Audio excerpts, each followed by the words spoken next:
Hey, what's going on, everyone? RAMCCALL here. So I know I haven't uploaded in quite some time, but I felt with the short version for the month of October of 2023, we are looking at a projected revenue of about $111 with projected page views of about 17,691. Now, this is down from a page views of about 18 or 19,000 page views and a monthly revenue it's down from $147.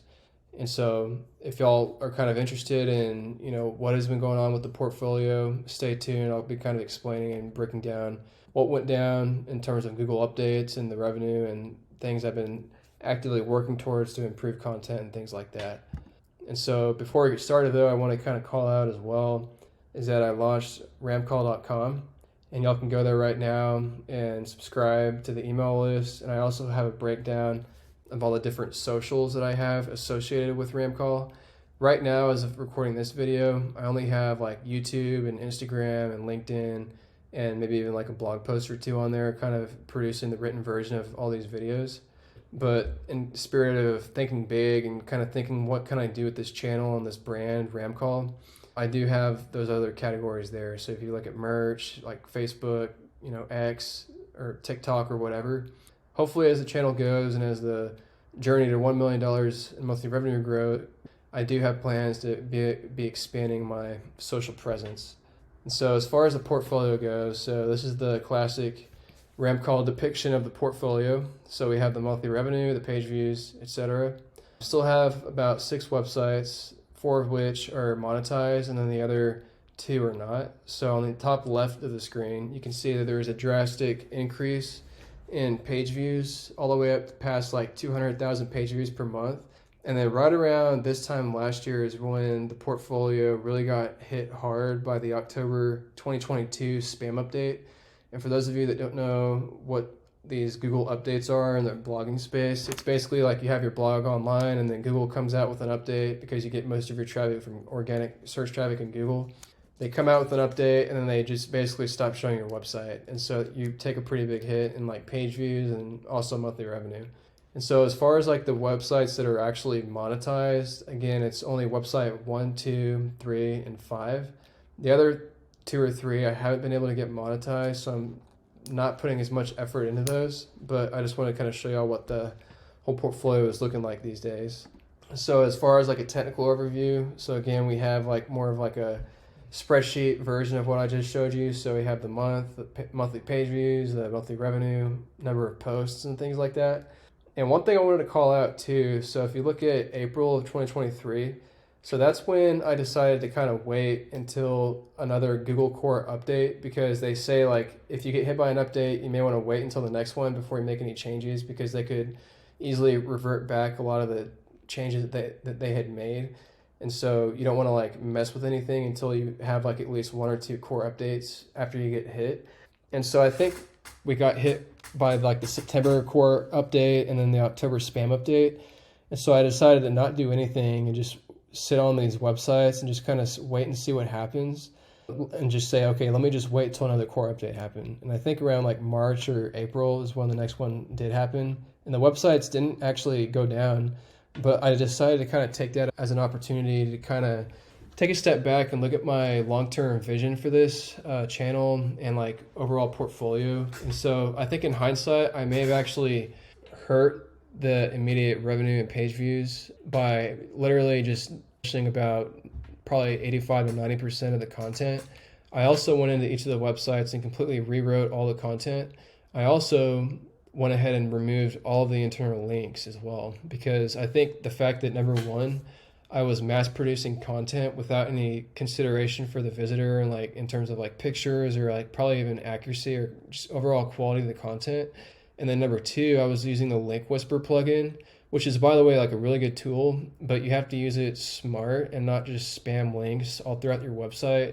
I'm kind of kicking myself right now, but that's honestly what I did. So I went into like each blog post and was just like hitting select all, and like it was like interlinking to totally irrelevant pieces of content. And again, I wasn't like trying to, produce anything helpful by linking to another page. It was merely just to get page views. And so I think all those things considered, I mean, looking back, it's kind of no wonder why I got hit pretty hard by these updates. And so I am making the effort now to go back, look at the content. Did it get any page views recently? And if not, unpublish it and determine what you want to do from it in that regard. And so that's why the portfolio actually has been decreasing substantially since April. But I think over the next couple of months, hopefully the websites will see a rebound, which I'm already seeing on website number 2. And I'll get into that in just one moment. So for website number 1, again, I only have about like 3 or 4 websites that I'm showing right here. I have 6 websites total, but only like 3 or 4 of them are actually monetized. And so again, so this is website 1, top left, there's a Google Search Console, got hit pretty hard by the Google algorithm update. And if y'all want, on the top right is the technical representation of that on a spreadsheet. So if you want to pause and like zoom in, you can kind of see what the website is doing. And then on the bottom right, you can also see that it has been pretty consistent. And so I'm just not getting nearly as many page views as I was around this time of last year. But again, hopefully, since I'm making some improvements to the content and producing things in hopefully a better manner, that the website will succeed longer term. And so as far as like, okay, I keep talking about all these updates and like what I'm doing. So if you look on the top left, so here's website 2. So both websites, like the whole portfolio was like on a rocket ship up, and unfortunately it got hit by the update. And so I kind of, again, had to take a step back, and I was like, you know what, I'm just going to use this website as kind of a guinea pig and just literally just unpublish like 90% of the content. If you look on the right side of the screen, I unpublished like 672 posts all the way down to like about 50 posts. I also completely rewrote those, did more research and completely rewrote them. And then I also completely removed all the internal links to the website. And then about a month or so ago, as of recording this, so like in August or September, I noticed an uptick in the impressions, and I went and looked, and sure enough, it was a Google update. And so I don't know if what I did actually worked, but I can tell you all exactly what I did. There's a little bit more of what I did, but I basically said, I took the main keyword out of the URL slug. I typed it into Google for all the posts. And I was like, all right, is this on the front page of Google or not? And if it wasn't, then I just unpublished the post. And then I just did that repeatedly throughout the entire number of posts for the website and came down to about 50 posts. I rewrote those, removed the internal links, and then just let it sit there until the next core update. And hopefully, fingers crossed, that has helped the website recover, or at least have Google take a look at it again. And so on the bottom right is the page views, so you can see it's starting to increase. And so hopefully it'll keep on the normal trajectory, but I guess we'll just have to wait and see. Website 3, this one's kind of been a slow burn. It did get hit, it looks like, by this last update. I think a lot of people, though, got hit pretty hard.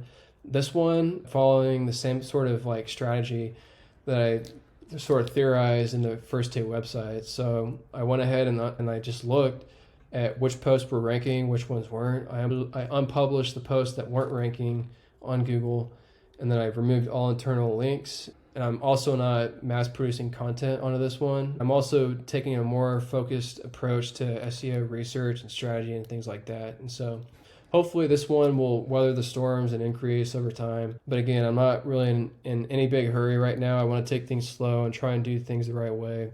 Because at the end of the day, like, I don't care if it'll take me another year or 2, or even like 5 years from now. You know, if I could get anywhere near $1 million per month, like, I'd be pretty happy, even if it takes a little bit longer. And so as far as website 5, same thing. I also started to use Content Pit for the content production. A lot of the writers I found on Upwork and Writer Access, which is what I was using primarily, were good and all, but I just don't have the time in my day to be able to manage writers and like fact check everything. And to be honest, I think that by sort of leveraging a managed service like Content Pit to be able to produce the content for you and have a team of writers that they manage for you helps you focus on other business differentiating factors like having a YouTube channel or having, you know, more authentic pictures, or adding that more like thoughtful lens onto your websites or portfolio to help you differentiate yourself from your competitors. And so that kind of brings me to this last point that I'll leave y'all with in terms of my strategy and looking ahead. So I actually had created a YouTube channel for website 1, and I would consider myself like an expert, if you want to call it that, at that particular trade. And what I went ahead and did was just say, okay, like I think the writing has been on the wall for a while in terms of like video content and just how big YouTube is in general for like building a brand and like connecting with your audience. I mean, you guys are watching me on YouTube right now, so like hopefully y'all can kind of resonate with that. And so I was like, all right, well, if I'm targeting low competition keywords or topics on this website, why don't I just make a bunch of videos on those topics and see what happens? And so that's what I did.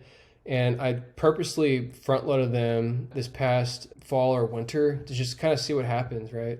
And so I did that, and I just let it sit there. And due to the fact that it's relying on search and not like being suggested as a video or anything like that, you can see like there's been no algorithm changes. And with just like a handful of videos, it's been able to get a pretty substantial amount of traffic per month. And so I think going forward, to help, again, differentiate myself from the competitors, a lot of people, the barrier for entry for blogging is really low. But in my opinion, having just the idea of like setting up your recording equipment or just like recording your screen like I'm doing now and just putting yourself out there literally on a YouTube channel, I think is very intimidating for a lot of people. And hopefully those of us that aren't so cautious about that or concerned about that can use that to our advantage to differentiate ourselves and actually build a brand or a business for our blog. And I think, to be honest as well, like in terms of thinking big, it's not only about your blog, but it's about your social presence and like the brand and like the company that you're building and the people you're helping too, like the community you're building and all that stuff. And so I think by sort of fine-tuning your blog, thinking a little bit bigger, creating a YouTube channel, publishing some videos, I think it's kind of a forcing function to, again, build that brand and community and audience and maybe even get some direct traffic. But I think it also helps you, if you are the one, recording the videos and doing all that stuff, it kind of helps you as a forcing function to produce that high quality content, because the odds of you wanting to get in front of someone on a camera and produce a totally haphazard video is very low, in my opinion. In other words, like for you to be able to want to get onto YouTube in a video format, it literally forces you to try and present yourself in the best possible and helpful way. And I think that's what maybe Google is looking for. And so I think by sort of taking that approach, okay, I have all these lists of topics for my blog, let me create a video around them so I can publish them online, get some early quick wins out of the way, and then write a blog post using all the pictures or the facts and all that stuff that you incorporated in the video, put that on your blog post, and then even link in the blog post your YouTube video. And so it's kind of like a double-edged thing. Like you have a blog post with your YouTube channel and they're both like linking together, and so each of those get traffic from each other.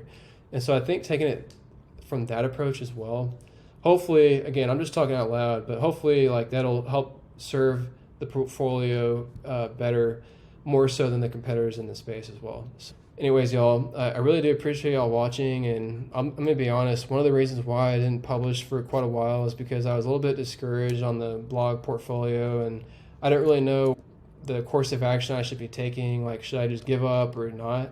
And I'm not really the kind of person that gives up. And honestly, I know like this is the journey to like $1 million, which is kind of a crazy thing.